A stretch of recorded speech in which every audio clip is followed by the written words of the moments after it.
Iglesia Ciudad de Refugio presenta Estudio Bíblico en Casa.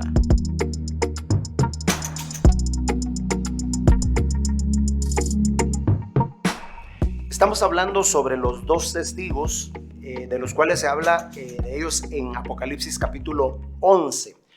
No vamos a perder mucho tiempo hoy en hacer un repaso de lo que ya dijimos, sino que vamos a avanzar. Quiero que se ubiquen en el capítulo 11 de Apocalipsis y versos 7 al 10, porque quiero llevarlos a ciertas expresiones que aparecen allí, que debieran darnos a nosotros realmente esperanza, debieran darnos ánimo y mostrarnos cómo Dios está en control de todo.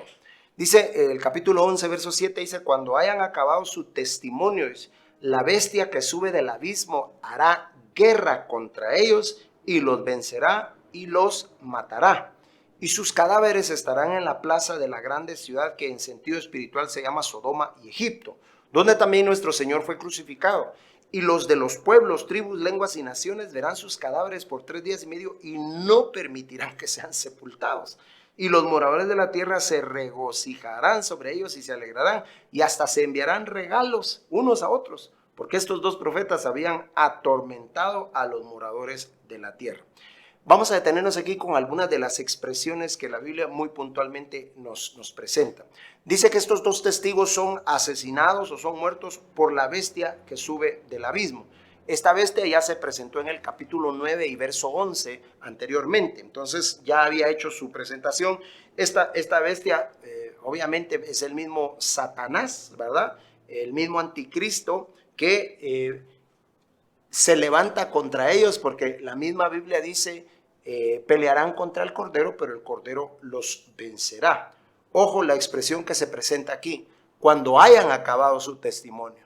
Cuando hayan acabado su testimonio. Es decir, había un tiempo específico, un momento que Dios designó para que ellos se considerara que ya habían terminado de dar el testimonio como Dios lo había planificado. Eso significa que a ellos los intentaron matar desde que comenzaron a dar su testimonio, pero no pudieron, porque no habían terminado de dar su testimonio. Lo mismo le sucedió a Jesús. Quisieron despeñarlo, quisieron apedrearlo, quisieron matarlo en varias ocasiones, pero simplemente no pudieron, porque no había llegado el momento designado por Dios para que Jesucristo entregara su vida. Estos dos testigos van a estar dando testimonio, la gente va a estar queriendo matarlos, pero no podrán hacerlo. Así que hay que leer con cuidado, porque si uno lo lee muy rápido, solo ve donde dice que esta bestia hará guerra contra ellos, los vencerá, dice, y los matará. Suena muy feo, ¿verdad? Como que Dios perdió esa batalla, como que el enemigo se impuso, pero no es así.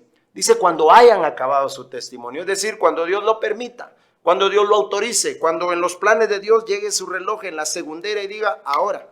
En ese momento, y solo hasta ese momento, el enemigo podrá cumplir esta parte que es parte del plan de Dios, porque Dios no los va a dejar ahí muertos. Dios los va a levantar al tercer día y va a mostrar su poder, no solo sobre el enemigo, que aparentemente triunfó momentáneamente, sino su poder una vez más sobre la muerte, que es lo que más temen los seres humanos. Entonces, muy importante lo que sucede acá, porque hay un tiempo específico. Así que usted, mi amado hermano, descanse en el plan perfecto de Dios y descanse y apóyese en las promesas del Señor. No se preocupe por lo que está pasando allá afuera, o por los ataques que usted pueda tener, o por los retos que esté viviendo. Confíe en que usted tiene que cumplir su propósito de Dios, y Dios no va a permitir que el enemigo lo dañe, lo destruya. Antes de ese tiempo, usted no va a ver ninguna obra del enemigo prosperar en contra suya. Ahora, no se nos puede entonces quitar de esta vida hasta que no hayamos acabado nuestro propósito, nuestro testimonio. Una cosa sí es cierta: testifiquemos, hablemos, no nos quedemos callados, porque ¿para qué quiere Dios un testigo mudo, un testigo que no habla, uno que simplemente no testifica y que solo lleva nombre de testigo, pero no hace la función del mismo? Por eso necesitamos nosotros ser testigos también y no quedarnos callados. Este pasaje también ilustra directamente la diferencia entre ser un testigo y dar testimonio. El testigo no es algo que hacemos, ser testigo es algo que somos. Nosotros somos testigos las 24 horas del día. Dar testimonio es una acción, pero nuestra vida completa debe ser un testimonio de que Cristo es nuestro Señor y nuestro Salvador. No solo el mensaje del domingo o no solo el tratado que regalamos, sino la vida misma nuestra tiene que ser un testimonio, porque nosotros somos testigos del Señor, ¿verdad? Entonces, el dar testimonio es lo que hace un testigo, pero el ser testigo es un estilo de vida constante. Se dice acá que estos dos testigos fueron muertos en una ciudad que en sentido espiritual dice es Sodoma y es Egipto.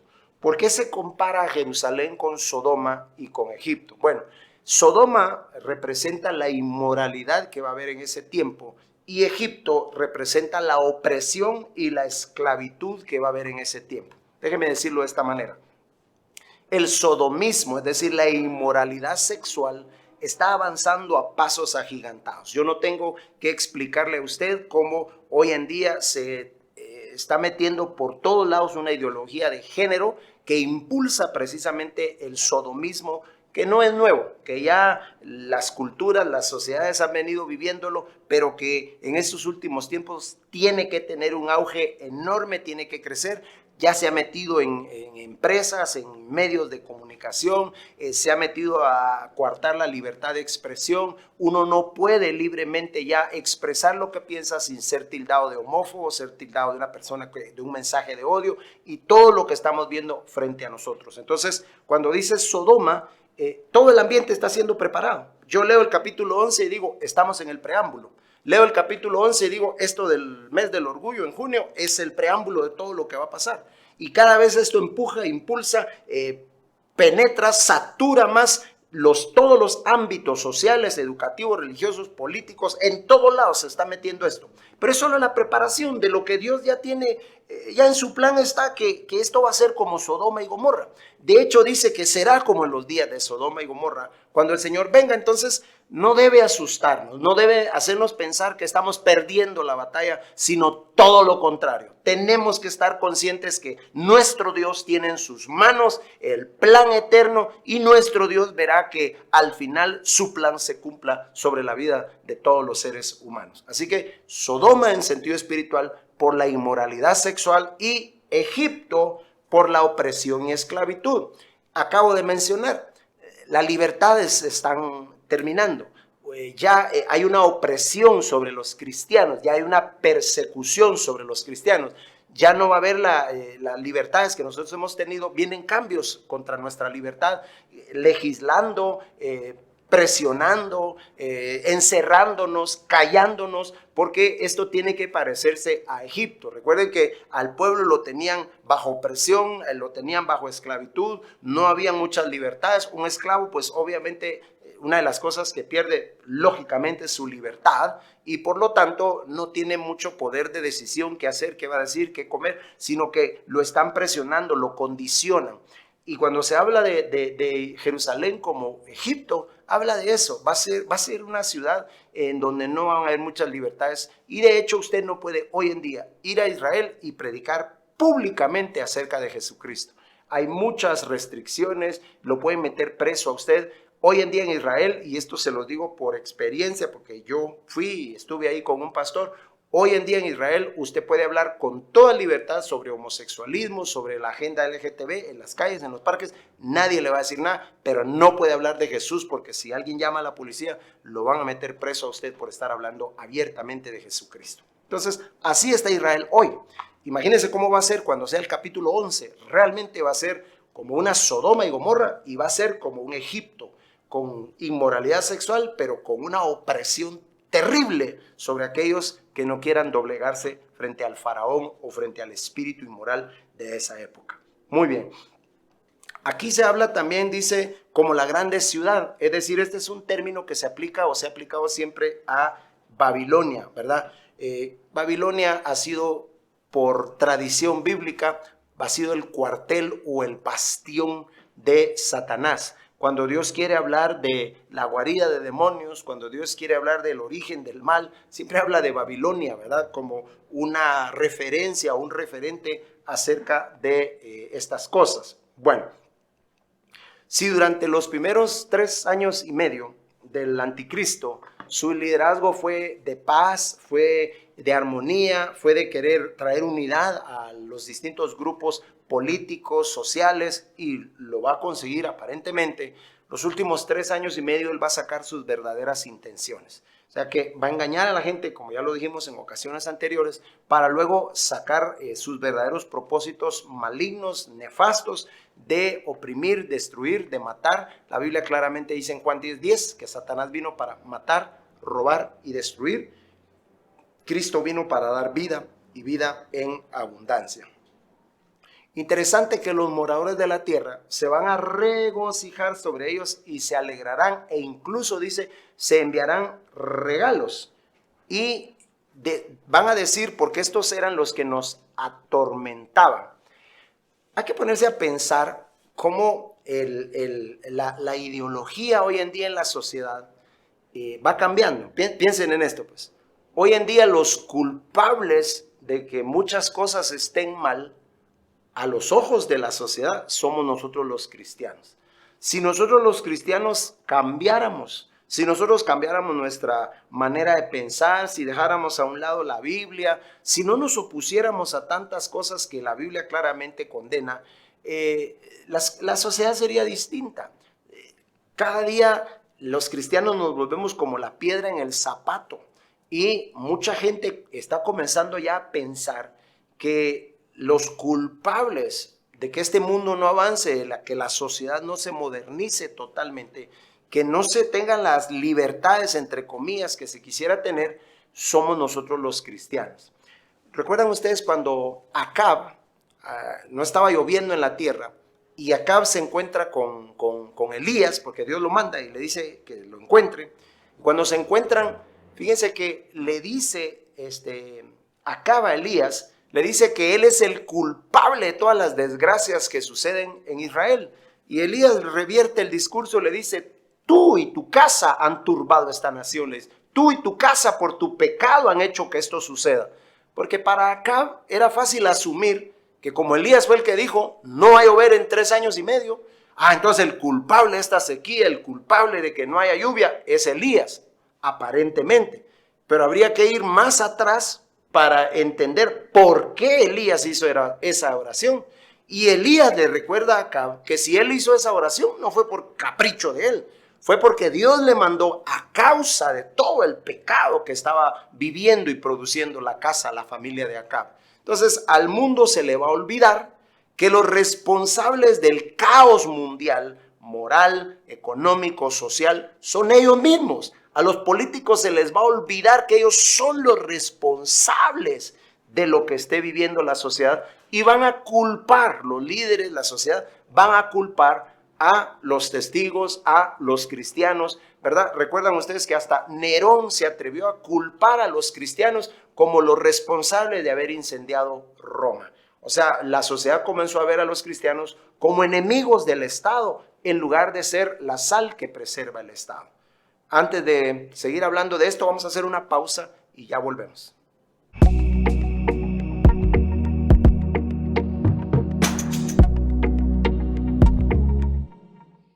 El Señor es mi fortaleza y mi roca fuerte. Por las noches te alabo, y al amanecer también. No temeré mal alguno, porque en ti confía mi alma.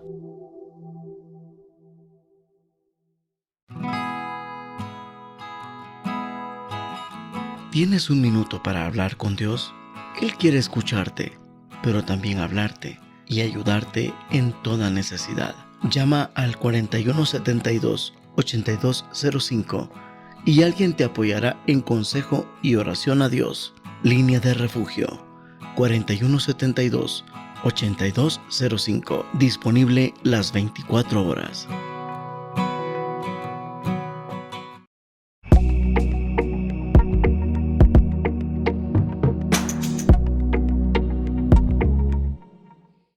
También hay que considerar cómo cuando esto se escribió, mis amados hermanos, es interesante porque cuando se escribe esta profecía no habían satélites, no había televisión, no se había descubierto la electricidad que es la que genera el poder para todos estos medios que nosotros utilizamos hoy.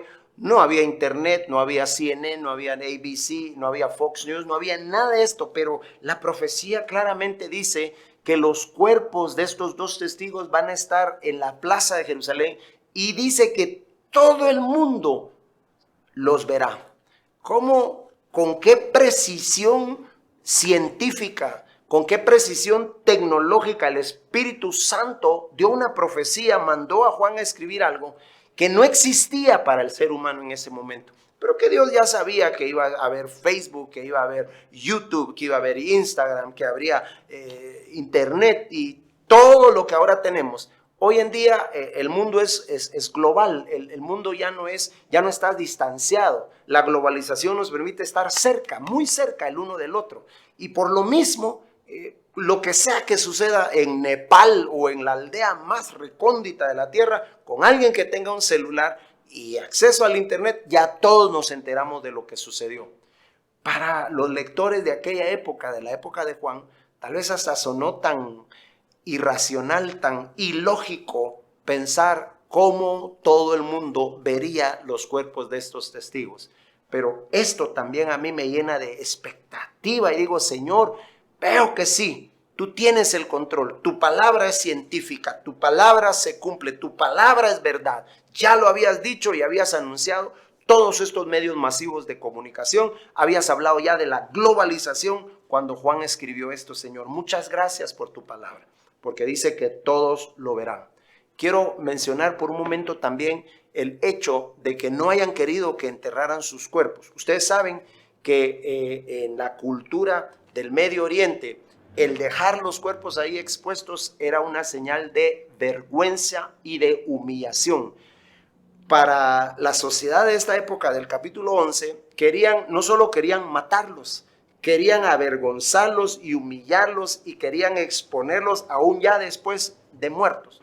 Algo así como lo que hizo uno de los reyes de Inglaterra, que mandó a desenterrar el cuerpo creo que fue de Tyndale, y luego lo fue a quemar porque estaba realmente indignado porque había traducido la Biblia al inglés. Es algo así, es una humillación. No es suficiente con haberlos matado. Tenemos que exponerlos y tenemos que dejarlos ahí para que todo el mundo se burle y celebre. Esto se volvió una celebración quizás a nivel mundial, el hecho de que estuvieran muertos. Y no nos dice cómo estaban los cuerpos, pero me imagino que esos cuerpos estaban desfigurados, estaban lacerados, eran una vergüenza, quizás desnudos, yo no lo sé, pero era una humillación grande la que ellos quisieron darle a estos dos testigos. Si te toca o nos toca ser humillados por la causa de Cristo, solo quiero decirte que en primer lugar sería un grande honor que Cristo nos permitiera ser humillados por Él. Y en segundo lugar, no se quedaría sin recompensa tal acto, porque todos los que se han dignado a humillarse por causa de Cristo, Dios siempre los exalta, porque la Escritura dice que el que se humilla, Dios lo exalta. Es un principio bíblico. Así que estos dos testigos sufren esta humillación. También hay que entender el sentimiento de victoria y el alivio que han de haber sentido todos estos hombres y mujeres que celebraban, o sea, al punto de mandarse regalos y de celebrar de esa manera. Hermano, no hay muchos eventos sociales en los que la gente se dé regalos a nivel de toda la sociedad. Realmente la Navidad es uno de los que a mí se me ocurre ahorita, que es cuando nos damos regalos, pero de allí no hay mayores eventos a nivel del mundo que exijan que nos demos regalos. Pero esto va a hacer que la gente hasta se mande regalos unos a otros, como para congratularse, para felicitarse de que finalmente se deshicieron de lo que ellos posiblemente van a considerar como plagas y pestes que los estaban atormentando. Nunca reconocieron que la culpa de todo el mal que estaban viviendo, de todas las plagas, era de ellos, sino que pensaron que era de estos dos testigos. Bueno, estos dos profetas, porque ahora la Biblia los llama profetas, entonces no solo son testigos como tal, sino tienen un ministerio profético.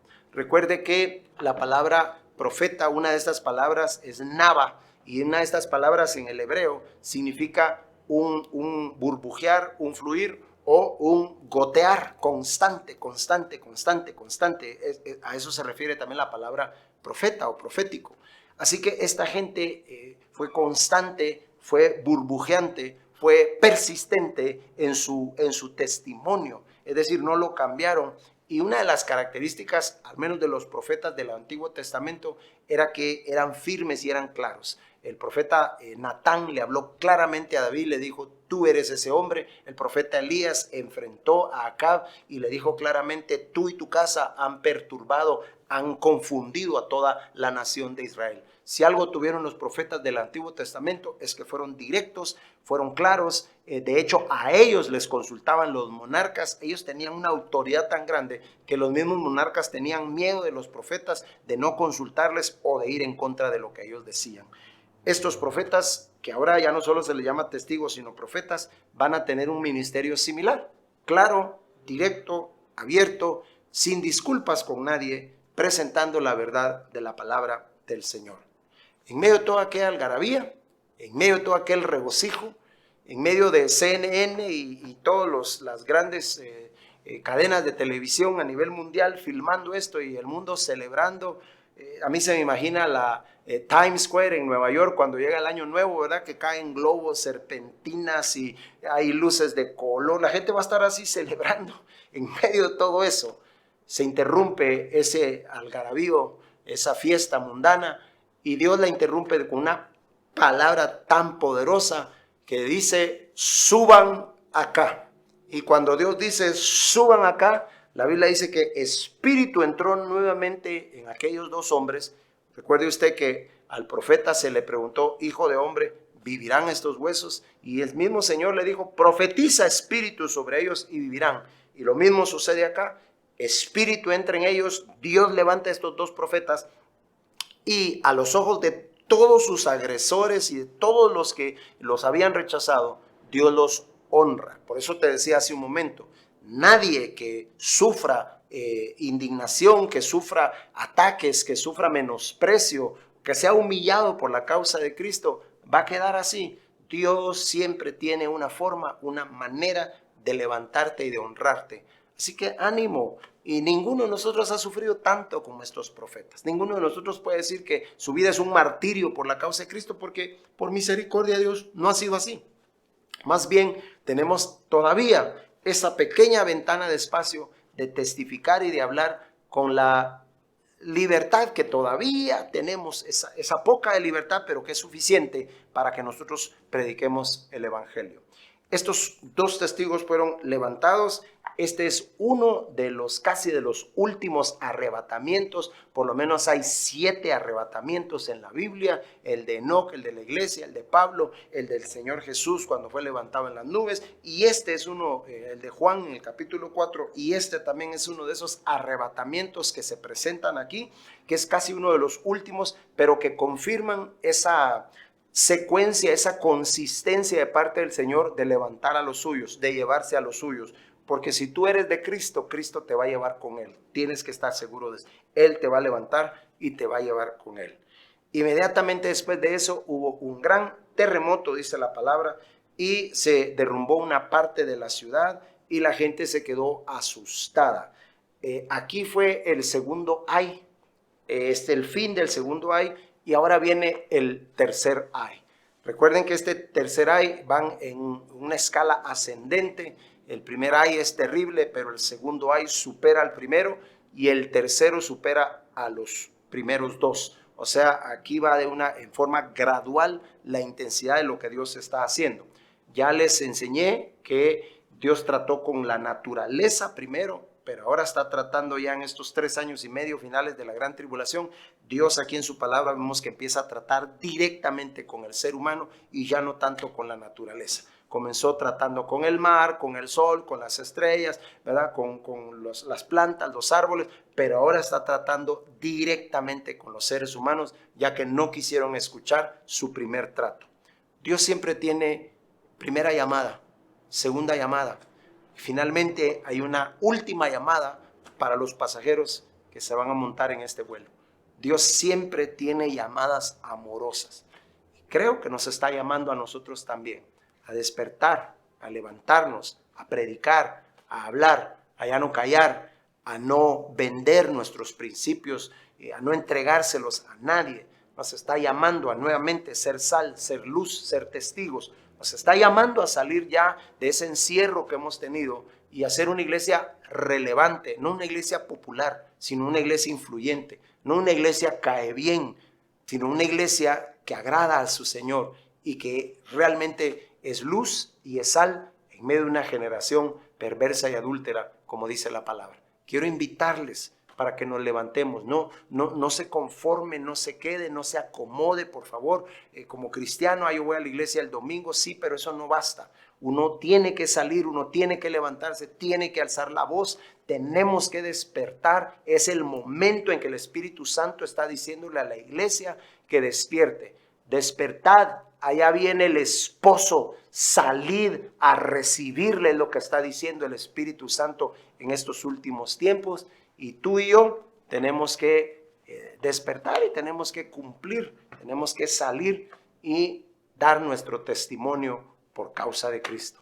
Yo te bendigo, te pido en el nombre de Jesús que te conectes con Dios hoy más que nunca y que no te alejes de la iglesia. Por favor, persiste en congregarte, porque parte del engaño de Satanás hoy en día es que tú y yo nos enfriemos, nos alejemos, que nos acostumbremos a esto, a los medios, a las redes sociales, a los medios de comunicación, sin tener que vernos, sin tener que acercarnos. Y aunque esto es una bendición, también la Biblia manda que debemos congregarnos. Así que el domingo te espero en la iglesia, que Dios te bendiga y te mando un abrazo.